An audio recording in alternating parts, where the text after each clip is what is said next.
Hello guys, welcome back to S full series. എപ്പിസോഡിന്റെ തുടക്കത്തിൽ ചായയുടെ ഹസ്ബൻഡ് ഫാങ്ങിനെയും എടുത്ത് പോകുന്നത് കാണിക്കുന്നു. ഇത് മുകളിൽ നിന്നുകൊണ്ട് ഗുണ്ടയും ജോയുടെ വൈഫും കാണുന്നുണ്ടാവും. അവർ അയാളെ ഫോളോ ചെയ്യാൻ തീരുമാനിക്കുന്നു. ഇപ്പുറത്ത് ഞാൻ സിംഗിന്റെ അടുത്തേക്ക് വരുന്നു. എന്നിട്ട് ഫാങ് എവിടെയാണെന്ന് ചോദിക്കുന്നു. അവൻ കഞ്ഞി വാങ്ങാനായി കുറെ മുമ്പ് പോയതാണ്, ഇതുവരെ തിരിച്ചു വന്നിട്ടില്ല എന്നൊക്കെ അവളും പറയുന്നു. എങ്കിൽ ഇതിന് പിന്നിൽ ഉറപ്പായും ചായയുടെ ഹസ്ബൻഡ് ആവും എന്ന് ഞാൻ പറയുന്നു. അയാൾ ഒരു സാധാരണ മനുഷ്യനല്ലേ, അയാൾ എന്ത് ചെയ്യാനാ എന്ന് സിംഗ് പറഞ്ഞതും ഞാൻ ചായയുടെ ഹസ്ബൻഡിന്റെ വിചിത്രമായ പെരുമാറ്റത്തെ കുറിച്ചൊക്കെ പറയുന്നു. പെട്ടെന്ന് സിംഗും യാനും ഫാങ്ങിനെ അന്വേഷിച്ചിറങ്ങുന്നു. അങ്ങനെ അവർ പോയിക്കൊണ്ടിരിക്കെ വഴിയിൽ വെച്ച് ബ്ലഡ് ഉള്ളത് ഞാൻ കാണുന്നു.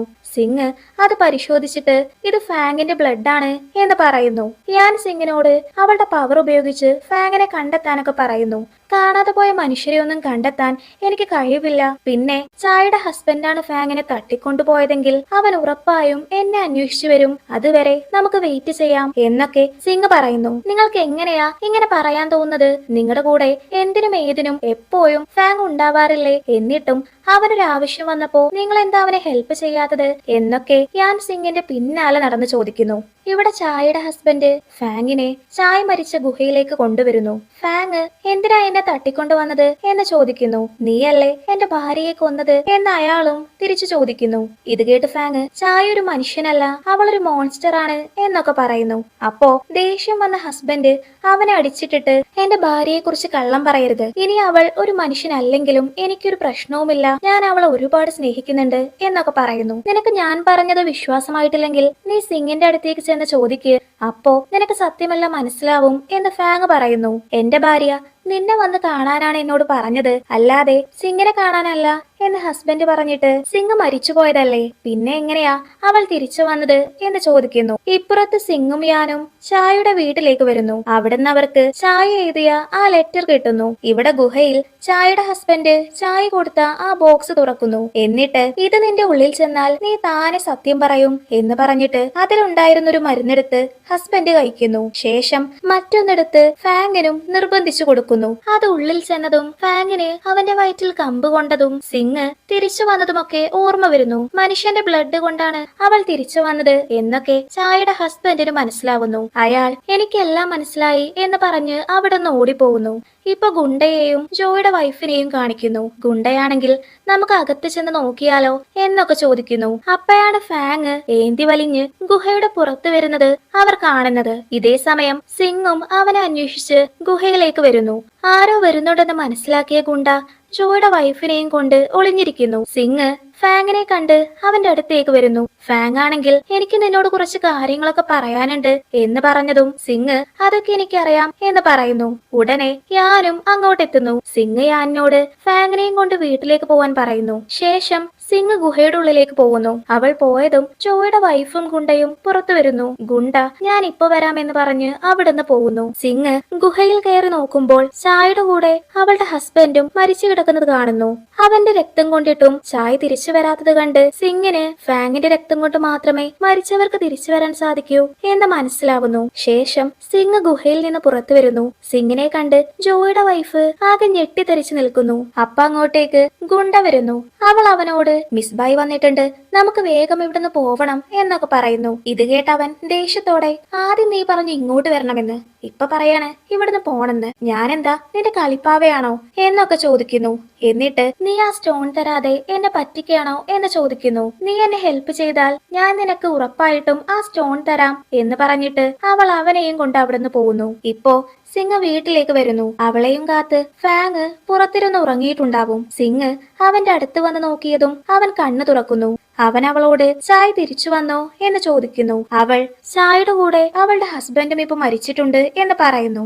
അയാൾ എന്റെ മെമ്മറിയിൽ നിന്ന് എല്ലാം മനസ്സിലാക്കിയതാണല്ലോ, എന്നിട്ടും അയാൾ എങ്ങനെയാ ഫെയിലായത് എന്ന് ഫാങ് ചോദിക്കുന്നു. ഒരു മനുഷ്യനെ കൊണ്ട് ഈക്ലനെ തിരിച്ചു കൊണ്ടുവരാൻ പറ്റുമെന്നാണോ നീ വിചാരിക്കുന്നത് എന്ന് അവൾ ചോദിക്കുന്നു. നീ പറയുന്നത് ശരിയാണ്, അതിനൊരു ഭാഗ്യം കൂടി വേണം എന്ന് അവനും പറയുന്നു. പെട്ടെന്ന് അവൻ തലയിൽ കൈവെക്കുന്നത് കണ്ട് സിംഗ് അങ്ങോട്ടേക്ക് ചെന്ന് എന്താ പറ്റിയത് എന്ന് ചോദിക്കുന്നു. അവൻ തന്റെ തല നന്നായി വേദനിക്കുന്നുണ്ട് എന്ന് പറയുന്നു. നിന്റെ ഉള്ളിൽ ഇപ്പോഴും ചായ തന്ന വിഷം ഉള്ളതുകൊണ്ടാണ് നിനക്കിപ്പോ വേദന എടുക്കുന്നത് എന്ന് പറഞ്ഞിട്ട് സിംഗ് അവന്റെ തലയിലെ കെട്ടയിച്ച് അവളുടെ പവർ ഉപയോഗിച്ച് ആ മുറിവ് മാറ്റി കൊടുക്കുന്നു. ശേഷം അവനോട് പോയി ഉറങ്ങാനൊക്കെ പറയുന്നു. സിംഗ് എന്തോ ആലോചിച്ചിട്ട് അവനെ വിളിക്കുന്നു. എന്നിട്ട് നിന്റെ ഫാമിലിയിൽ ആരെങ്കിലും ഇപ്പൊ ജീവിച്ചിരിപ്പുണ്ടോ എന്ന് ചോദിക്കുന്നു. അവൻ ഇല്ലെന്ന് പറയുന്നു. നീ നിന്റെ പാരന്റ്സിന്റെ ബയോളജിക്കൽ മകൻ തന്നെയാണോ എന്നവൾ ചോദിക്കുന്നത് കേട്ട് അവൻ നിനക്ക് പെട്ടെന്നെന്താ പറ്റിയത് എന്ന് ചോദിച്ച് റൂമിലേക്ക് പോകുന്നു. സിംഗ് ആണെങ്കിൽ ഫാങ് ശരിക്കും ആരാണ്, അവന്റെ പ്രത്യേകത എന്താണ് എന്നൊക്കെ ആലോചിക്കുന്നു. അടുത്ത ദിവസം ആ ഗുഹ ഇടിഞ്ഞു പൊളിഞ്ഞു വീഴുന്നത് കാണിക്കുന്നു. ഇപ്പോ സിംഗും ബാക്കിയുള്ളവരും എയർപോർട്ടിൽ ഇരിക്കുന്നു. യാന് ഫുഡ് കൊണ്ട് സിംഗിന്റെ അടുത്ത് വന്നിട്ട് കുറച്ച് ഫുഡ് കഴിക്കാനൊക്കെ പറയുന്നു. അവൾ തനിക്കൊരു കപ്പ് കോഫി മാത്രം മതി എന്ന് പറയുന്നു. ശേഷം യാൻ ആ കുട്ടിയെയും കൊണ്ട് കോഫി വാങ്ങാനായി പോകുന്നു. ഫാങ് അവളോട് ഇവിടെ ഒരുപാട് നല്ല ഷോപ്പൊക്കെ ഉണ്ട്, നമുക്ക് അവിടെ പോയി നിനക്ക് കുറച്ച് ഡ്രസ്സ് വാങ്ങിക്കാം എന്ന് പറയുന്നു. എന്നാൽ അവൾ അതിനൊന്നും ഉത്തരം കൊടുക്കാതെ കണ്ണടച്ചിരിക്കുന്നത് കണ്ട് ഫാങ് ഫ്ലൈറ്റ് വരാൻ ഇനി 1 മണിക്കൂർ കൂടിയുണ്ട്, അതുവരെ നീ വല്ല പാട്ടും കേട്ട് റെസ്റ്റ് എടുക്ക് എന്ന് പറയുന്നു. അവളപ്പോ ഒരു പാട്ടിന്റെ പേരൊക്കെ പറഞ്ഞു കൊടുക്കുന്നു. ശേഷം ഫാങ് ഹെഡ്സെറ്റിൽ ആ പാട്ട് വെച്ച് ഒന്ന് സിംഗിന്റെ ചെവിയിലും മറ്റൊന്ന് അവന്റെ ചെവിയിലും വെക്കുന്നു. എന്നിട്ട് ഇരുവരും കണ്ണടച്ച് പാട്ട് കേൾക്കുന്നു. ഇപ്പൊ അവർ ഫ്ലൈറ്റിൽ പോയിക്കൊണ്ടിരിക്കുമ്പോ സിംഗ് ഫാങ്ങിനോട് തണുക്കുന്നുണ്ടെന്ന് പറയുന്നു. അവൻ ഉടനെ അവന്റെ കോട്ടൂരി അവളെ പുതപ്പിക്കുന്നു. സിംഗ് അവനോട് ചായയുടെ പവർ എടുത്തത് കൊണ്ട് തന്നെ ഞാനിപ്പോ വീക്കാണ്, എനിക്ക് 2 ദിവസം ഒന്ന് നന്നായിട്ട് റെസ്റ്റ് എടുക്കണം, യുഹാങ്ങിലെത്തിയാൽ ഉടനെ നീ പീസ്ഫുൾ ആയിട്ടുള്ള ഒരു സ്ഥലമൊക്കെ താമസിക്കാൻ കണ്ടുപിടിക്കണം എന്ന് പറയുന്നു. അവൻ ഞാൻ നിനക്ക് വേണ്ടി ഒരു വില്ല ബുക്ക് ചെയ്യട്ടെ എന്ന് ചോദിക്കുന്നു. അവൾ ഞാൻ ഷെൻഹായിലെത്തിയ സമയത്ത് ഞാൻ വീണ്ടും എന്റെ എക്സ് ലവറെ കണ്ടിരുന്നു, അന്ന് ഞാൻ അവന്റെ പൈസയൊക്കെ ഉപയോഗിച്ച് ഒരുപാട് ഫുഡും ഡ്രസ്സും ഒക്കെ വാങ്ങി കൂട്ടിയിരുന്നു, ഞാൻ വാങ്ങിയ ഒരു ഡ്രസ്സ് പോലും ഞാൻ ധരിച്ചിട്ടില്ലായിരുന്നു, അവന്റെ പൈസ എങ്ങനെയെങ്കിലും ചിലവഴിക്കണമെന്നാണ് ഞാൻ ആഗ്രഹിച്ചിരുന്നത്, അതിലെനിക്ക് ഒരു കുറ്റബോധവും ഇല്ലായിരുന്നു, എന്നാലിപ്പോ നിന്റെ പൈസ ചെലവാക്കാൻ എനിക്ക് നല്ല ബുദ്ധിമുട്ട് തോന്നുന്നുണ്ട് എന്നൊക്കെ അവൾ പറയുന്നു. ഫാങ് ഒന്ന് ചിരിച്ചിട്ട് നിനക്ക് 2 ഡ്രസ്സ് വാങ്ങി തന്നതുകൊണ്ടൊന്നും ഞാൻ പാപ്പരാവാൻ പോണില്ല എന്ന് പറയുന്നു. എന്നിട്ട് നിനക്ക് എന്റെ വീട്ടിൽ താമസിക്കാം എന്ന് പറയുന്നു. ഇപ്പുറത്ത് ഞാൻ ആ കുട്ടിയോട് ഫാങ് നിനക്കായി ഒരു സ്കൂൾ കണ്ടുപിടിച്ചിട്ടുണ്ട്, അവർ പറയുന്നത് കേട്ട് നീ നല്ല കുട്ടിയായി അവിടെ നിൽക്കണം, സിംഗ് എന്നെ ഏൽപ്പിച്ച ജോലി കഴിഞ്ഞാൽ ഉടനെ തന്നെ ഞാൻ നിന്നെ കാണാൻ വരാം എന്നൊക്കെ പറയുന്നു. അടുത്ത സീനിൽ ഞാൻ ആ കുട്ടിയെ അവരുടെ കൂടെയാക്കി ടാക്സിയിൽ പോകുന്നു. ഫാങ് സിംഗിന്റെ അടുത്ത് വന്നിട്ട് ഞാൻ വിളിച്ചിട്ട് എന്റെ ഫ്രണ്ട് ഫോൺ എടുക്കുന്നില്ല, അതുകൊണ്ട് അവനെ ഇൻഫോം ചെയ്യാൻ ഞാൻ കമ്പനിയിൽ വിളിച്ച് പറഞ്ഞിട്ടുണ്ട് എന്ന് പറയുന്നു. എന്നിട്ട് അവരും ടാക്സിയിൽ കയറി പോകുന്നു. ഇവിടെ PA ഫ്രണ്ടിന്റെ വീട്ടിൽ വന്ന് അവനെ അന്വേഷിക്കുമ്പോൾ അവനെ അവിടെ കെട്ടിയിട്ടിരിക്കുന്നത് കാണുന്നു. അവൾ അവന്റെ കെട്ടയക്കുമ്പോൾ ഫ്രണ്ട് നീ എങ്ങനെയാ ഇപ്പൊ ഇങ്ങോട്ട് വന്നത് എന്ന് ചോദിക്കുന്നു. ഫാങ് നിങ്ങൾക്ക് വിളിച്ചിട്ട് നിങ്ങൾ കോൾ എടുക്കുന്നില്ലെന്ന് പറഞ്ഞു, അപ്പോ അത് നോക്കാനാണ് ഞാൻ വന്നത് എന്ന് പറഞ്ഞിട്ട് ഞാൻ പോലീസിനെ ഇൻഫോം ചെയ്യാം എന്ന് പറയുന്നു. അപ്പൊ അവൻ പോലീസിനെ ഒന്നും വിളിക്കേണ്ട എന്ന് പറയുന്നു. ഇപ്പോ ഫ്രണ്ടിനെ കാണാനായി ഫാങ്ങും സിംഗും ഹോസ്പിറ്റലിലേക്ക് വരുന്നു. താനിവിടെ പുറത്തു നിന്നോളാം എന്ന് പറഞ്ഞ് സിംഗ് അവിടെ ഇരിക്കുന്നു. ഫാങ്ങിനെ കണ്ട ഫ്രണ്ട് നീ കമ്പനിക്ക് വിളിച്ച് അങ്ങോട്ടേക്ക് വരാൻ പറഞ്ഞില്ലായിരുന്നുവെങ്കിൽ ഞാൻ അവിടെ കിടന്ന് മരിച്ചേനെ എന്ന് പറഞ്ഞിട്ട് അവന് നന്ദി പറയുന്നു. അവൻ ഞാൻ നിന്റെ വീട്ടിൽ പോയി നിനക്ക് മാറാനുള്ള ഡ്രസ്സ് കൊണ്ടുവരാം എന്ന് പറഞ്ഞു പോവാൻ നിൽക്കുന്നു. ഫ്രണ്ട് അവനോട് ഒരു ഫോൺ കൂടി കൊണ്ടുവരാൻ പറയുന്നു. ഫാങ് പുറത്തിറങ്ങാൻ വാതിൽ തുറന്നതും ഫ്രണ്ട് പുറത്തു നിൽക്കുന്ന സിംഗിനെ കണ്ട് ആകെ ഷോക്കാവുന്നു. അവൻ അവിടെ നിന്ന് എണീറ്റ് പുറത്തു ചെന്ന് നോക്കുമ്പോ അവർ പോകുന്നത് കാണുന്നു. ഫ്രണ്ട് അവളെ നോക്കി വില്ലന്മാരെ പോലെ ചിരിക്കുന്നു. അടുത്ത സീനിൽ സിംഗും ഫാങ്ങും ഫ്രണ്ടിന്റെ വീട്ടിലേക്ക് വരുന്നു. ഫാങ് ഡ്രസ് എടുക്കാനായി പോകുന്നു. സിംഗ് അവിടെ മൊത്തം നോക്കിക്കൊണ്ടിരിക്കുമ്പോ പെട്ടെന്ന് എന്തോ കണ്ട് അവിടെ നിൽക്കുന്നു. ഡ്രസ്സും കൊണ്ട് അങ്ങോട്ടേക്ക് വന്ന ഫാങ്ങും ആ കാഴ്ച കണ്ട് ആകെ ഷോക്കായി നിൽക്കുന്നു.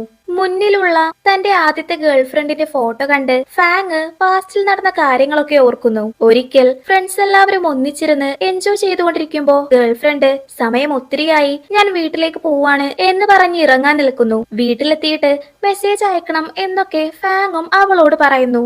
അങ്ങനെ അവൾ അവിടുന്ന് പോകുന്നു. കുറെ സമയമായിട്ടും അവളുടെ ഒരു വിവരവും ഇല്ലാത്തതുകൊണ്ട് അവൻ അവളെ വിളിക്കാൻ നിൽക്കുമ്പോ കുളത്തിൽ ആരോ മരിച്ചു കിടക്കുന്നുണ്ടെന്ന് ആളുകൾ പറയുന്നത് അവൻ കേൾക്കുന്നു. ഇവിടെ സീൻ കട്ടായി ഇപ്പൊ പ്രസന്റ് കാണിക്കുന്നു. ഫാങ് അവളുടെ ഫോട്ടോയും അവൻ അവൾക്ക് ഗിഫ്റ്റ് ചെയ്ത ബ്രേസ്ലെറ്റും കാണുന്നു. ഇതൊക്കെ എങ്ങനെയാണ് ഫ്രണ്ടിന്റെ വീട്ടിലെത്തിയത് എന്നൊക്കെ അവനും ആലോചിക്കുന്നു. എന്നിട്ട് സിംഗിനോട് സത്യം കണ്ടെത്താൻ അവന് ഹെൽപ്പ് ചെയ്യാൻ പറയുന്നു. സിംഗ് ആ ബ്രേസ്ലെറ്റിൽ പിടിച്ചതും ഫാങ്ങും സിംഗും പാസ്റ്റിലേക്ക് പോകുന്നു. ഇപ്പോ ഫാങ്ങിന്റെ ഗേൾഫ്രണ്ട് നടന്നു വരുന്നു. കുറച്ചപ്പുറത്തായി ഫ്രണ്ട് ആകെ വീക്കായി നിൽക്കുന്നുണ്ടാവും. ഗേൾഫ്രണ്ട് ഫ്രണ്ടിന്റെ അടുത്ത് ചെന്ന് എന്താ പറ്റിയത്, എന്തെങ്കിലും ഹെൽപ്പ് വേണോ എന്നൊക്കെ ചോദിക്കുന്നു. എന്നാൽ അവനാകട്ടെ അവളെ തട്ടിയിടുന്നു. അവൾ കുളത്തിലേക്ക് വീഴാൻ പോവാണ് എന്ന് മനസ്സിലാക്കിയ ഫ്രണ്ട് അവളുടെ കയ്യിൽ പിടിച്ചെങ്കിലും ബ്രേസ്ലെറ്റ് മാത്രമേ കിട്ടുന്നുള്ളൂ. ശേഷം അവൾ വെള്ളത്തിൽ ശ്വാസം കിട്ടാതെ പിടയുന്നു. ഫാങ് അവനോട് അവളെ രക്ഷിക്കാനൊക്കെ പറയുന്നു. എന്നാൽ ഫ്രണ്ട് വളരെ വീക്കായതുകൊണ്ട് തന്നെ അവൻ അവളെ രക്ഷിക്കാൻ പറ്റുന്നുണ്ടായിരുന്നില്ല.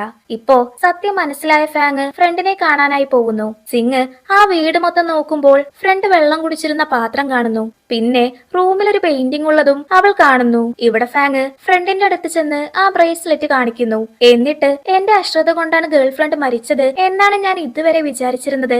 എന്നാൽ അവളുടെ മരണത്തിന് കാരണം നീയായിരുന്നല്ലേ എന്നൊക്കെ ഫാങ് ചോദിക്കുന്നു. അവൾ മരിക്കാൻ കാരണം ഞാനല്ല, ഞാനാണ് അവളെ കൊന്നതെങ്കിൽ പോലീസ് എന്നെ അറസ്റ്റ് ചെയ്യേണ്ടതല്ലേ? നീ നിന്റെ കൂടെയുള്ള ആ പെണ്ണിന്റെ വാക്ക് കേട്ട് എന്നെ വെറുതെ സംശയിക്കരുത് എന്നൊക്കെ ഫ്രണ്ട് പറയുന്നു. നീ അവളെ കൊന്നിട്ടില്ലെങ്കിൽ ഈ ബ്രേസ്ലെറ്റ് എങ്ങനെയാ നിന്റെ വീട്ടിൽ വന്നത്? പിന്നെ നീ എന്തിനാ അവളുടെ ഫോട്ടോ നിന്റെ റൂമിൽ സൂക്ഷിച്ചിരിക്കുന്നത് എന്നൊക്കെ ഫാങ് ചോദിക്കുന്നത് കേട്ട് ഫ്രണ്ട് തന്റെ തെറ്റ് സമ്മതിക്കുന്നു. ശേഷം ഫാങ്ങിനോട് നീ നിന്റെ കൂടെയുള്ള ആ പെണ്ണിനെ വിശ്വസിക്കരുത്, അവളുടെ അടുത്ത് നിന്ന് നീ ദൂരെ പോ എന്നൊക്കെ പറയുമ്പോൾ ഫാങ് അവനോട് പൊട്ടിത്തെറിക്കുന്നു. നിന്നെ ഞാൻ എന്റെ ബ്രദറിനെ പോലെയല്ലേ കണ്ടിരുന്നത്, എന്നിട്ടും നീ ഇത് എന്നോട് ചെയ്തു. നിനക്ക് കുറച്ചെങ്കിലും കണ്ണുചോരയുണ്ടെങ്കിൽ നീ ഗേൾഫ്രണ്ടിന്റെ വീട്ടിൽ ചെന്ന് അവളുടെ പാരന്റ്സിനോടെങ്കിലും സത്യം പറയണം എന്നൊക്കെ ഫാങ് പറഞ്ഞിട്ട് അവിടുന്ന് പോകുന്നു.